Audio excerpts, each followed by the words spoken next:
have a little one who is fearful of falling all the time to the point that they are not able to actually function?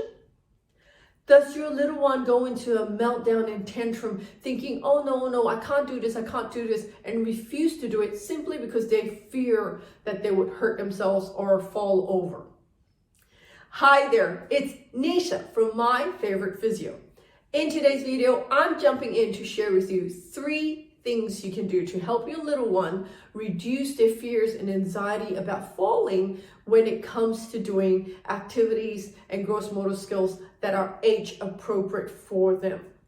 So here at My Favorite Physio, we see lots of little ones and little ones with special needs. And our main goal is to help them function better, to improve their gross motor skills so that they can participate with their friends and peers in their community. So that might be at childcare, that might be at school, to be able to run, hop, skip, jump, and keep up with their friends.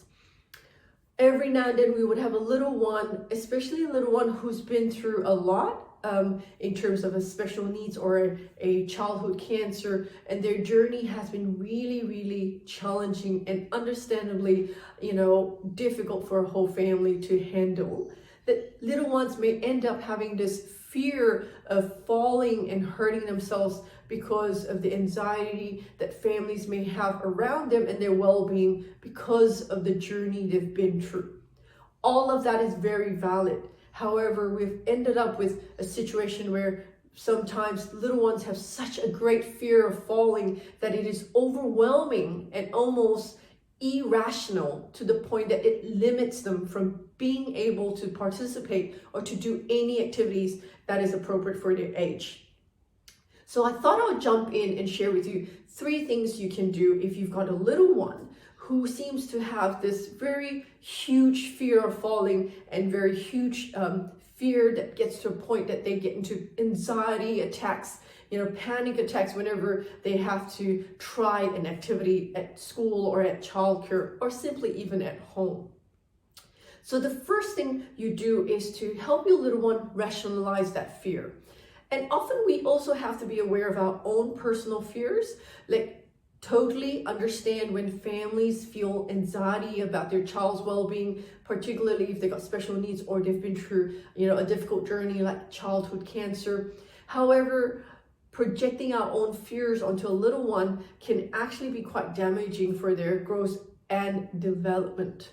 So first of all, we need to check our own fears and realize, is that actually a bit irrational when we think every moment they're going to fall over and break their heads? Because it's quite unlikely that would happen.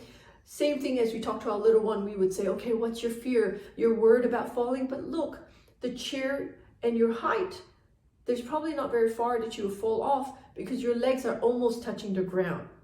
So helping little ones in different situations, try to talk about the fears and what could happen and the consequences, and for them to understand that actually the likelihood of falling over and hurting yourself when you just climb onto a chair to sit is near 0. And so that they can ease that fear and stop going into panic attacks as a first reaction.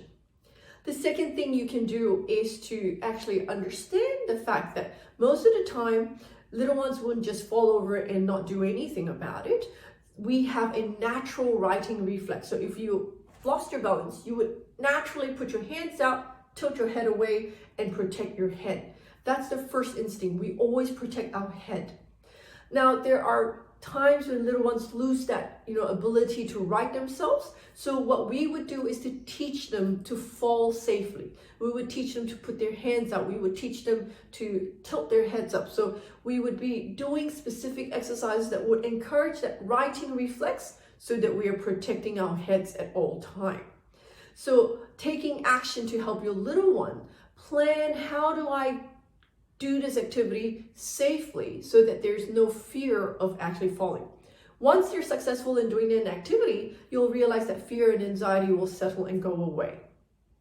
The third thing, now there are some situations where little ones are affected neurologically and that we do have to look after their heads. So I would often suggest to families, especially little ones who have seizures where we can't predict when a seizure may happen, that to keep them safe, if they've got a shunt in their head, that you don't want to hurt their heads, is to put on a safety helmet. So that might be a cushioned helmet, or even actually a customized helmet to protect their heads at all times. So if we do those 3 things, we can help little one realize that there's no need to have such a big fear about trying new activities. That would help little ones feel more confident and successful in trying new things, and helps them participate in their community with their peers more often and more easily. So if you have a little one out there who you're starting to get quite worried because their fears and anxiety have become to a point where they're so overwhelmed, they're not willing to participate in school or in childcare, why don't you ring us here at My Favorite Physio, speak to one of our expert pediatric physiotherapists. The number to ring is 02-9790-4233.